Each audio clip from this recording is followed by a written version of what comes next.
BJP कार्यालय। आप समझ सकते हैं कि कितनी सी दूर का फासला मोदी ने कितने घंटों में तय किया है। लगभग 3-3.5 घंटे मोदी को लगे हैं बीएचयू गेट से निकलकर यहां तक पहुंचने में, जबकि फासला कोई 7-8 किलोमीटर का फासला है। लेकिन अब आप इससे अंदाजा लगा सकते हैं कि गाड़ियों की रफ्तार क्या रही होगी। गाड़ियों की रफ्तार क्यों धीमी थी? क्योंकि हुजूम था, सड़कों पर जैसे पूरा काशी उतर आया था और इस वजह से चींटी की चाल से ये गाड़ियां चल रही थी, इसी रफ्तार से जिससे अब गाड़ी चल रही है बीएचयू गेट से। इसी रफ्तार से नरेंद्र मोदी की गाड़ी सिगरा स्थित बीजेपी कार्यालय तक अब आ पाई है। भव्य स्वागत आप देख सकते हैं। बड़े बेसब्री से समर्थक, कार्यकर्ता, पार्टी के तमाम बड़े नेता उनका इंतजार कर रहे थे, जो इंतजार अब जाकर खत्म हुआ।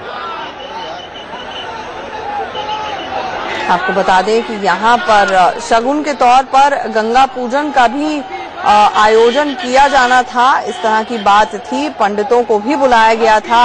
अब मोदी का आगे का कार्यक्रम क्या रहेगा ये भी देखना होगा, क्योंकि यहाँ पर बीजेपी कार्यालय में वरिष्ठ नेता सारे के सारे बीजेपी के तो जुटे ही हुए हैं। बाकायदा कार्यकर्ताओं को भी कुछ मिलने के लिए इंतजामात किए गए हैं, जो मोदी से मिलना चाहते हैं, अपनी बात कहना चाहते हैं। लेकिन कुल मिलाकर आज जिस तरह की तस्वीरें उभरी, जिस तरह से सुबह बाकायदा बीएचयू के गेट पर अमित शाह, अरुण जेटली, रामेश्वर चौरसिया जैसे बड़े दिग्गज नेता धरने पर बैठे और उसके बाद शाम में रोड शो की अगर देखा जाए तो परमिशन नहीं थी। लेकिन मोदी एक बार फिर से अपनी गाड़ी से नीचे उतरते हुए करीब 3.5 घंटे की लंबी लॉन्ग ड्राइव के बाद, हालांकि ड्राइव बड़ी छोटी भी हो सकती थी, लेकिन अच्छा खासा लुत्फ उठाते हुए मोदी जी उतरे हैं, बीजेपी कार्यालय में घुसने वाले हैं। आप देख सकते हैं उनकी गाड़ी पर फूल से बाकायदा फूलों से उनका स्वागत किया गया और अब नरेंद्र मोदी अपने बीजेपी के कार्यालय में पहुंच गए हैं। यानी कि जो परमिशन, जो इजाजत उन्हें आखिरकार नहीं मिली थी।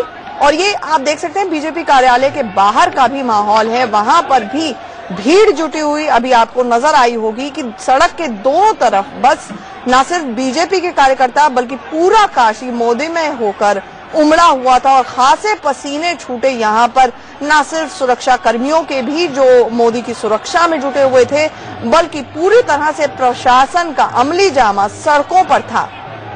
बीच बीच में कई ऐसे वाकये भी हुए जो खबरें आई कि आम आदमी पार्टी के कार्यकर्ता रोड की एक तरफ थे तो मोदी के बीजेपी के कार्यकर्ता रोड की दूसरी तरफ थे। और दो तस्वीरें आप देख सकते हैं, एक वो तस्वीर जब मोदी की गाड़ी काशी की सड़कों पर रेंगती हुई अब बीजेपी के दफ्तर पहुंची और दूसरी तस्वीर है बीजेपी के दफ्तर की, जहां पे कार्यकर्ता जुटे हुए हैं। उनका उत्साह देखते ही बनता है मोदी की एक झलक पाने के लिए, मोदी के दो बोल सुनने के लिए, मोदी को दो बोल बोलने के लिए यहाँ पर जनता उमड़ी है।